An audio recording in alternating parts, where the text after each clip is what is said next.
নমস্কার, কল্পনা রান্নাঘরে আপনাদের সবাইকে স্বাগত। আজকে যে রেসিপিটা আমি বানাচ্ছি সেটা হচ্ছে একটু অন্যরকম স্বাদের, একটু অন্যরকম খেতে হবে। সেটা কি, চলো আমরা দেখে নিই। আজকে আমি বানাচ্ছি পেঁপের পরোটা। আশা করি এই নামটা অনেকজন শুনেছে বা অনেকজন শোনেনি, তার জন্য আমি ভাবলাম আজকে রান্নাটা তোমাদের সাথে শেয়ার করি। এখানে আমি নিয়ে নিয়েছি হচ্ছে একটা অর্ধেক পেঁপে নিয়ে নিয়েছি। পেঁপেটাকে আমি ভালো করে গ্রেট করে নেব, গ্রেটারে গ্রেট করে নেব। গ্রেট করে নেওয়ার পরে কড়ার মধ্যে আমি এখানে দিয়ে দিয়েছি হচ্ছে সাদা তেল। সাদা তেল গরম হয়ে গেলে এর মধ্যে আমি দেব হচ্ছে বেসন। ঠিক আছে, আমি যতটা অনুযায়ী পুর বানাবো সেই অনুযায়ী আমি এখানে বেসন নিয়ে নিয়েছি।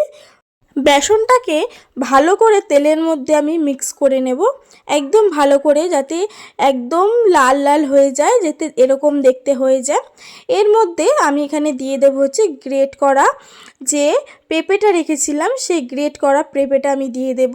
ভালো করে প্রসেসিংটা দেখবেন, এটাই হচ্ছে মেন আইটেম, যেহেতু পেঁপের পরোটা হচ্ছে তো এটা হচ্ছে মেন আইটেম।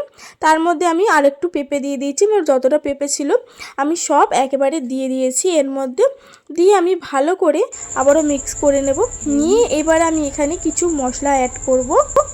দেব অনেকটা পরিমাণ হিং, একটু বেশি পরিমাণ হিং দেব, আর দেব হচ্ছে পরিমাণ মতো নুন। দিয়ে আমি আরও কিছু মশলা অ্যাড করব।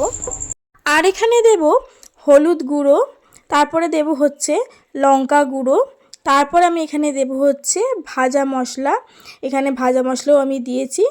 দিয়ে আমি এখানে একটু চিনি অ্যাড করব, যেহেতু একটু একটু মিষ্টি মিষ্টি নুন আর চিনির ব্যালেন্সটা হলে টেস্ট হয় রান্না, তাই জন্য আমি এখানে একটু চিনি ইউজ করব।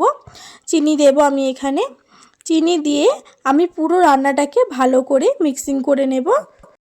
এটা একটা ওই পুরের মতো হবে দেখতে, যেরকম আমরা ওই আলুর পরোটা বানাই সেম ওরকমই হবে, কিন্তু খেতে একদম অন্যরকম হবে। আলুর পরোটাতে যেরকম আলুর পরোটার ডোটা অন্যরকম হয়, সেরকম এটাও একটু অন্যরকম। যাই হোক, এখানে আমি দিয়ে নিয়েছি ময়দা, তার মধ্যে দিয়ে দিয়েছি আমি এখানে পরিমাণ মতো নুন। দিয়ে আমি ভালো করে মেখে নিয়ে ওপর থেকে হাতে করে সাদা তেল নিয়ে মাখিয়ে নিয়ে আমি এটা রেখে দেব। দেখুন আমার এখানে ডো রেডি হয়ে গেছে। এবারে আমি একটু করে লেচি কেটে নেব। কেটে নিয়ে আমি লেচির মাঝখানটা এরকমভাবে একটুখানি গর্ত মতো করে নেব। দিয়ে আমি এটার মধ্যে এইখান থেকে যে ডোটা বানিয়েছিলাম সেই ডোটাকে মাঝখানে ভরবো। সেম একদম যেরকম আলু ভরা পরোটা হয় ওরকম প্রসেসেই এটাকে করব। এটার মেন কাজটা হচ্ছে এই পুরটাকে বানানো। এই পুরটা আলু ভরা পরোটার মতো হয় না, এটা একটু অন্যরকম হয়। এটাই বানাতে একটুখানি যা খাটনি আছে, এছাড়া আদার্স কোনো পুরো প্রসেসটাই আলু ভরা পরোটার মতো হয়। এটাকে আমি বেলে নেব। আমার যেহেতু ওই চাকতি বেলুনটা খারাপ হয়ে গেছে, তাই জন্য আমি ওটা নিচে বেলে নিয়েছি, ভালো করে জায়গাটা মুছে নিয়েছিলাম। আমি এখানে বেলে নিচ্ছি। বেলে নিয়ে আমি এটাকে পরোটার মতো করে তাওয়াতে দিয়ে তেল দিয়ে ভালো করে আমি এটাকে সেঁকবো। প্রথমে আমি এটা শুধু কড়াতে তাওয়াতে দিয়েছি, এখানে শুধু তাওয়াতে আমি এখানে এটাকে প্রথমে একটু সেঁকে নেব, তারপরে আমি এখানে তেল দেব। এক পাশ সেঁকা হয়ে গেলে এরপরে আমি এখানে যে তেল দিচ্ছি, আগেই আমি তেল দেব না, আমি আগে প্রথমে সেঁকে নেব তারপরে তেল দেব। এবারে তেল দিয়ে আমি উল্টে পাল্টে ভালো করে পরোটাটাকে ভেজে নেব। এটা কিন্তু খেতে খুব ভালো লাগে। আশা করি এটা অনেকজন খেয়েছে বা বানিয়েছে, আবার অনেকজন আছে এটা বানাননি। যারা বানাননি এখনও পর্যন্ত তারা চটপট বানিয়ে নিন পেঁপের এই পরোটার রেসিপিটা।